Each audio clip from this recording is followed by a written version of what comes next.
రూపాయలు రావాలి.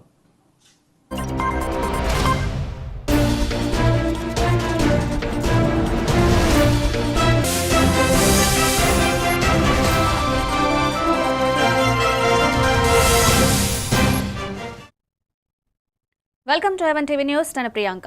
డీటెయిల్స్ చూస్తే హైదరాబాద్లో మీడియాతో మాట్లాడిన ఎమ్మెల్యే దానం నాగేందర్ ఎన్నికలపై తన ధైర్య స్వభావాన్ని మరోసారి హైలైట్ చేశారు. ఎన్నికల్లో పోరాడి గెలవడం నా రక్తంలోనే ఉందని, ఇప్పటి వరకు 11 ఎన్నికల్లో పోటీ చేసి గెలుపోటములతో ముందుకు సాగిన చరిత్ర నాకుందన్నారు. ఎన్నికలు కొత్తేమీ కావని, ప్రజల తీర్పు ఎప్పుడు గౌరవిస్తానని తెలిపారు.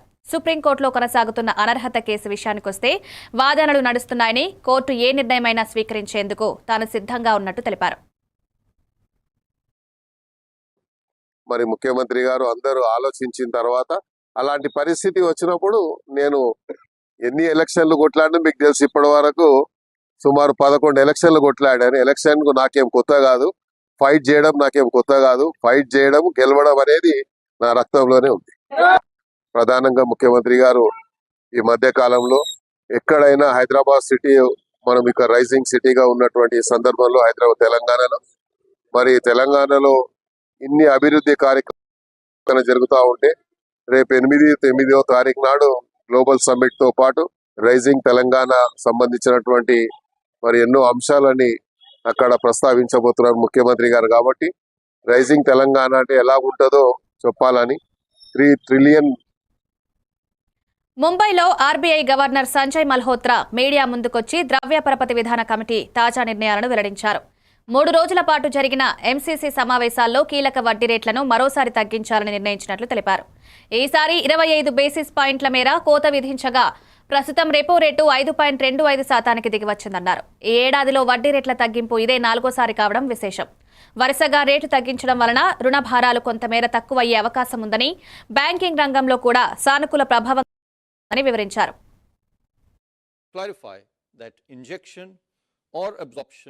of liquidity through purchase or sale of government securities under OMOs, and that through operations under the LAF, which is VRR or VRRR, which are of short-term duration, serve very different purposes. While the objective of purchase and sale under OMO is to provide or absorb durable liquidity, the purpose, which is long term, and the purpose of repo operations is to manage transient liquidity of very short nature, so as to align the operating target, which for us is the weighted average call rate or the Walker, to the policy repo rate, which now stands reduced to 5.25%. So it is quite possible that on the one hand we inject durable liquidity through purchase of, and after reviewing the liquidity. అమరావతిలో మంత్రి Nara Lokesh భావోద్వేగంగా party కార్యకర్తల త్యాగాలను గుర్తు చేశారు. ఎన్నికల సమయంలో nomination పత్రాలు లాక్కోవాలని యత్నించిన సందర్భంలో మీసం తిప్పి సవాల్ విసిరిన అంజురెడ్డి తాత తనకు ఎన్నటికీ మరిచిపోలేని స్ఫూర్తి అని చెప్పారు. రక్తం కారుతున్నా పోలింగ్ ఏజెంట్గా చివరి వరకు నిలబడ్డ మంజుల ధైర్యం, ప్రాణాలు పోతున్నా జై తెలుగుదేశం అని నినదించిన తోట చంద్రయ్య ఆత్మవిశ్వాసం పార్టీకి నిజమైన బలమని లోకేష్ పేర్కొన్నారు. ఇంకో తల్లి ఉంది మంజుల గారు. పల్నాడులో ఏకంగా ఆమె బూత్ దగ్గర కూర్చుని వాళ్ళు రిగ్గింగ్ చేయడానికి ప్రయత్నిస్తే అడ్డు తిరిగారు, కత్తులతో దాడి చేశారు. రక్తం కారుతున్నా కూడా అక్కడ కూర్చుని పోలింగ్ అయిన తర్వాతనే హాస్పిటల్కి వెళ్ళిన మంజుల గారే మీ లోకేష్కి స్ఫూర్తి. తోట చంద్రయ్య రోడ్డు మీద పడుకోబెట్టారు. ఏకంగా వాళ్ళ నాయకుడికి పార్టీకి జై చెప్తే వదిలిపెడతానన్నారు. కానీ చంద్రయ్య ఏం చెప్పాడు? జై తెలుగుదేశం, జై చంద్రబాబు నాయుడు అని చెప్పి ప్రాణాలే కోల్పోయారు. 94% సీట్లు గెలిచామంటే దాని వెనకాల. న్యూఢిల్లీలో రాష్ట్రపతి భవన్ ప్రాంగణం ఈరోజు ప్రత్యేక అతిథి కోసం సిద్ధమైంది. రష్యా అధ్యక్షుడు వ్లాదిమిర్ పుతిన్ భారత పర్యటనలో భాగంగా రాష్ట్రపతి భవన్కు చేరుకోగా రాష్ట్రపతి ద్రౌపది ముర్ము, ప్రధానమంత్రి నరేంద్ర మోదీ కలిసి సాదర స్వాగతం పలికారు. భారత సాంప్రదాయ ఆతిథ్యాన్ని ప్రతిబింబించేలా స్వాగత ఏర్పాట్లు ఆకర్షణీయంగా జరిగాయి. పుతిన్ రాకతో గార్డ్ ఆఫ్ హానర్ కార్యక్రమం నిర్వహించగా త్రివిధ దళాల ఆధ్వర్యంలో గౌరవ వందనం అందించడం విశేషంగా నిలిచింది.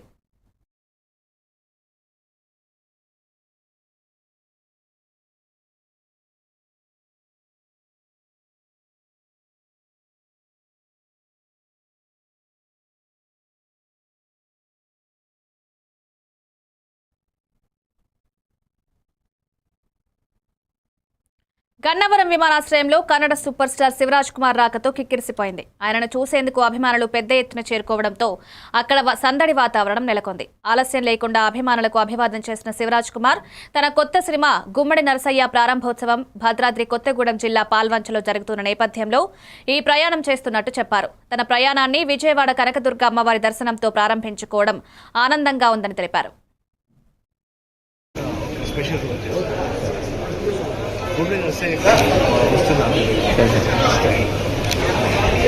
బయోపిక్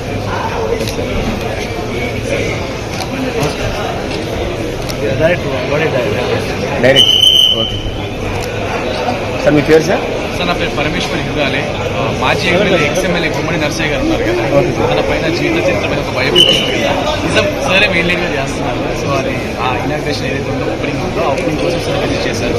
అమ్మవారి దర్శనం చేసేసుకొని ప్రజల మధ్యలోనే పాల్వంచలోనే ఈవెంట్ ప్లాన్ చేశారు. సో సార్ హైదరాబాద్ గాంధీ ఆసుపత్రిలో చికిత్స పొందుతున్న సాయి ఈశ్వర్ను మాజీ మంత్రి ఎమ్మెల్యే తలసాని శ్రీనివాస్ యాదవ్ పరామర్శించారు. బీసీ రిజర్వేషన్ల కోసం పెట్రోల్ పోసుకుని ఆత్మహత్యాయత్నం చేసిన ఈశ్వర్ ఆరోగ్యంపై వైద్యులను వివరాలు అడిగి అతనికి మెరుగైన వైద్యం అందించాలని సూచించారు. ఈశ్వర్ కుటుంబానికి ప్రభుత్వం 50 లక్షల ఆర్థిక సహాయం అందించాల్సిన అవసరం ఉందని తలసాని అన్నారు. చేసుకుంటూ అసెంబ్లీలో పెట్టి బయట పెట్టి ఢిల్లీలో పెట్టి రకరకాలుగా మోసపూరితంగా చేసి లాస్ట్కి వస్తే పంచాయతీ ఎన్నికలలో 17% రిజర్వేషన్తోనే ఎలక్షన్ జరుగుతున్నటువంటి సందర్భంలో తన ఆవేశానికి లోనే జరిగినటువంటి ఘటన చూస్తే 95% మరి ఇప్పుడే వెళ్ళి మనం చూసి రావడం జరిగింది. రెండోది, ప్రభుత్వం వచ్చినాక చాలా అరాచకంగా విచ్చలవిడితనం. ఒకవైపున నిన్న ముఖ్యమంత్రి గారు చెప్తారు, డబ్బులు ఖర్చు పెట్టుకోకండి, సర్పంచ్ ఎన్నికల్లో మంచి వాళ్ళని ఎన్నుకోండి అని చెప్పి. ఈ యొక్క కొడంగల్ అసెంబ్లీ సెగ్మెంట్లోనే 28 పంచాయతీలు ఉంటే 25 ఏకగ్రీవం ఎట్లయితుంది డెమోక్రసీగా? అంటే ప్రజాస్వామ్యాన్ని మీరు పూర్తి చేయకపోతే 25 ఏకగ్రీవం ఎట్లయితుంది? అనంతపురంలో మాజీ మంత్రి శైలజనాథ్ ప్రభుత్వం రైతుల పట్ల చూపుతున్న తీరు తీవ్ర ఆగ్రహానికి గురిచేస్తోందని వ్యాఖ్యానించారు. రైతులు ఏ పరిస్థితుల్లోనూ ఆత్మహత్యలు చేసుకోవద్దని, ప్రాణం పోతే తిరిగి రాదని, సమస్యలు ఎంత పెద్దవైనా ప్రభుత్వంతో కలిసి కొట్లాడాల్సిన అవసరం ఉందని రైతులకు పిలుపునిచ్చారు. రైతు శవానికి అంత హడావిడిగా పోస్టుమార్టం చేయడం అవసరం ఏముందని ప్రశ్నించిన శైలజనాథ్ ప్రభుత్వం ఈ విషయంలో చూపిన నిర్లక్ష్యం.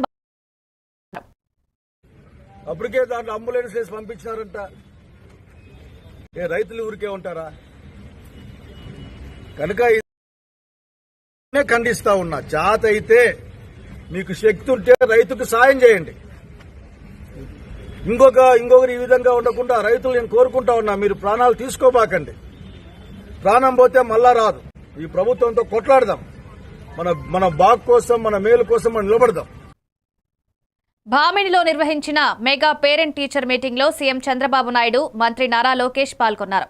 ఈ కార్యక్రమంలో సీఎం స్వయంగా పాఠశాల విద్యార్థులతో మాట్లాడి వారికి అందించిన లెర్నింగ్ టూల్స్ ను పరిశీలించారు. పిల్లలు ఎలా నేర్చుకుంటున్నారు, ఏ పద్ధతి వారికి సులభంగా అవుతుందన్న దానిపై ప్రశ్నలు అడిగి వారి సామర్థ్యాలను పరీక్షించారు.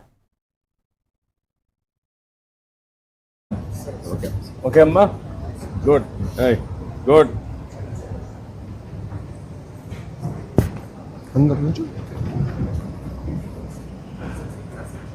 అక్కడి నుంచి ఎక్కడి నుంచా? ఇది జాదూ పిటారా కిట్ అని సార్. ఈ బాక్స్ మొత్తం ఇవన్నీ ప్లే ఐటమ్స్. ఏ టీచరు? నేను టీచర్, గవర్నమెంట్ టీచర్. అదే ఏం టీచరు? ఏ సబ్జెక్ట్? మ్యాథమెటిక్స్. ఓకే. అయితే ఈ పిల్లలకి అంటే మనముతో పాటుగా వాళ్ళు కూడా ఇన్వాల్వ్ అయ్యే విధంగా విద్యా విధానం అంతా కూడా ఆహ్లాదకరంగా ఉండే విధంగా తరగతి కేవలం వన్ వేలో వెళ్లకుండా బట్టి స్మిత్ అనేది లేకుండా వాళ్ళకి ఇంటి దగ్గర నుంచి బయలుదేరడానికి ఆహ్వానం ఉండే విధంగా ఇందులో ఉన్నటువంటి మీటింగ్ అనేది దేశంలోనే మొదటిసారిగా మన రాష్ట్రంలో ఇది అమలైంది సార్. 62 పాఠశాలలు కంటే 62 రకాల మీటింగ్లు ఉన్నాయి. ఇందులో 12,000 పాఠశాలలకి సమీక్ష ద్వారా సార్ ఎక్కువతోనే ఇవ్వడం జరిగింది. 62 items 12,000 schools sir, 7 items 38,000 schools 30 schools అట్లా చేస్తాం. Thank you very much. Osmania university అభివృద్ధి పనుల పురోగతిపై సీఎం రేవంత్ రెడ్డి జూబ్లీహిల్స్ నివాసంలో సమీక్ష సమావేశం నిర్వహించారు. యూనివర్సిటీ మౌలిక వసతుల మెరుగుదల, పాడైపోయిన బ్లాక్ల పునర్నిర్మాణం, హాస్టల్ సౌకర్యాల అప్గ్రేడేషన్ వంటి అంశాలపై సీఎం వివరంగా ఆరా తీశారు. విద్యార్థులకు ఉత్తమ విద్యా వాతావరణం కల్పించేందుకు అవసరమైన పనులు వేగంగా పూర్తి చేయాలని అధికారులకు సూచించారు.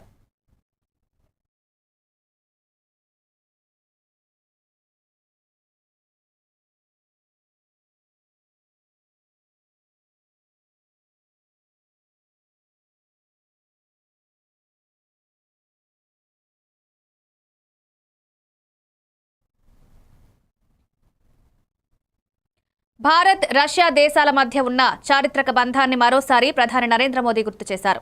ఇరు దేశాల మధ్య ఉన్న స్నేహం కాలానుగుణంగా మరింత బలపడిందని, ఈ స్నేహం ఎప్పటికీ శాశ్వతంగా ఉంటుందని స్పష్టం చేశారు. ప్రపంచ రాజకీయ మార్పుల్లోనూ భారత్, రష్యా బంధం స్థిరంగా కొనసాగడం రెండు దేశాల పరస్పర విశ్వాసానికి నిదర్శనమని ప్రధాని పేర్కొన్నారు.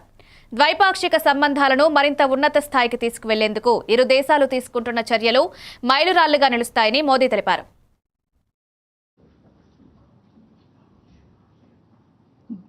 The next two documents include the agreement between the Ministry of Health and Family Welfare of the Republic of India and the Ministry of Health of the Russian Federation.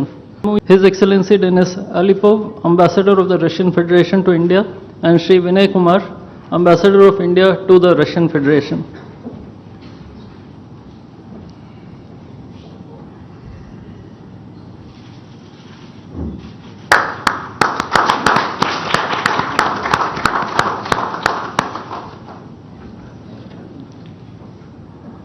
Of India and the Federal Customs Service of the Russian Federation. హైదరాబాద్లో నివసించే మధ్యతరగతి ప్రజలకు శుభవార్త అందించారు revenue శాఖ మంత్రి పొంగులేటి శ్రీనివాసరెడ్డి. త్వరలోనే ప్రత్యేక హౌసింగ్ స్కీమ్ను ప్రభుత్వం తీసుకువస్తుందని వెల్లడించారు. నగరంలో పెరుగుతున్న అద్దె భారం, గృహ అవసరాలను దృష్టిలో పెట్టుకుని మధ్యతరగతి కుటుంబాల కోసం సొంతింటి అవకాశాలు కల్పించే విధంగా కొత్త పథకాన్ని రూపొందిస్తున్నామన్నారు.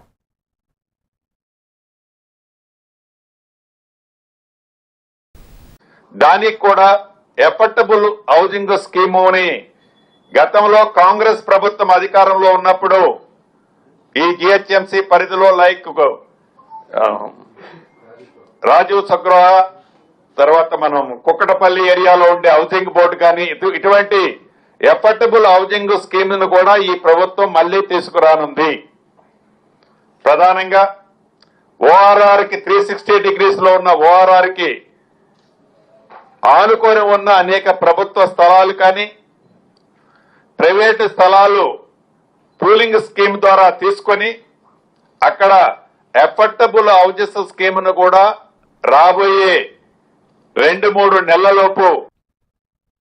విజయవాడ భవానీపురం ప్రాంతంలో బిల్డింగ్ల కూల్చివేతపై వైఎస్ఆర్సీపీ ఇన్ఛార్జ్ మల్లాది విష్ణు మండిపడ్డారు. ఈ ప్రభుత్వం ఉద్దేశపూర్వకంగా భవనాలను కూల్చిందని, ప్రజలను ఇబ్బందుల్లోకి నెట్టిందని ఆరోపించారు. అర్బన్ ల్యాండ్ సీలింగ్ పరిధిలోకొచ్చే ఈ భూమిపై కొందరు ఫేక్ డాక్యుమెంట్లతో కబ్జా చేయడానికి ప్రయత్నిస్తుండగా వారికి ప్రభుత్వ పెద్దల మద్దతున్నట్టుగా కనిపిస్తోందని విష్ణు తీవ్రంగా వ్యాఖ్యానించారు. ప్రజలకు న్యాయం చేయాల్సిన ప్రభుత్వం ఎదురు తిరిగి రాక్షస స్వభావంతో వ్యవహరిస్తోందని విమర్శించారు.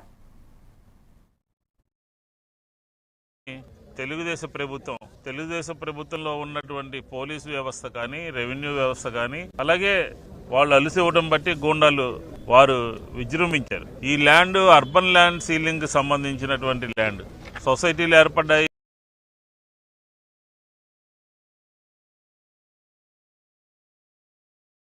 ఈ చట్టంలో ఉన్నటువంటి లొసుగుల్ని ఎందుకు ప్రభుత్వం సరి చేయలేకపోతుందని చెప్పి ఈ సందర్భంగా అడుగుతా ఉన్నాం.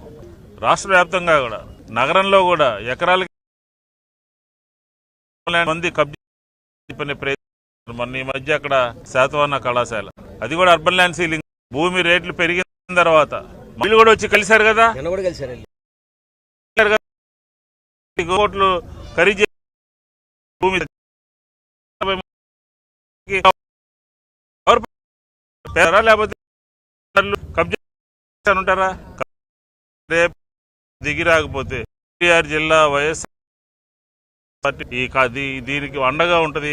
దీనికి ఎలా చేయాలో జగన్మోహన్ రెడ్డి గారితో కూడా ఈ రోజు ఉదయం చెప్పడం జరిగింది. ఆయన వచ్చే తర్వాత వారి దగ్గర కూడా ఎలా లేకపోతే పొలిటికల్గా చేయాలా, ఏ రకంగా దాని మీద ఒక ఆన్ చేస్తాము అని చెప్పి ఖచ్చితంగా ప్రభుత్వం అన్ని కూడా చూస్తా ఊరుకుంటే ఈ రాజకీయంలో ఖరీదైనటువంటి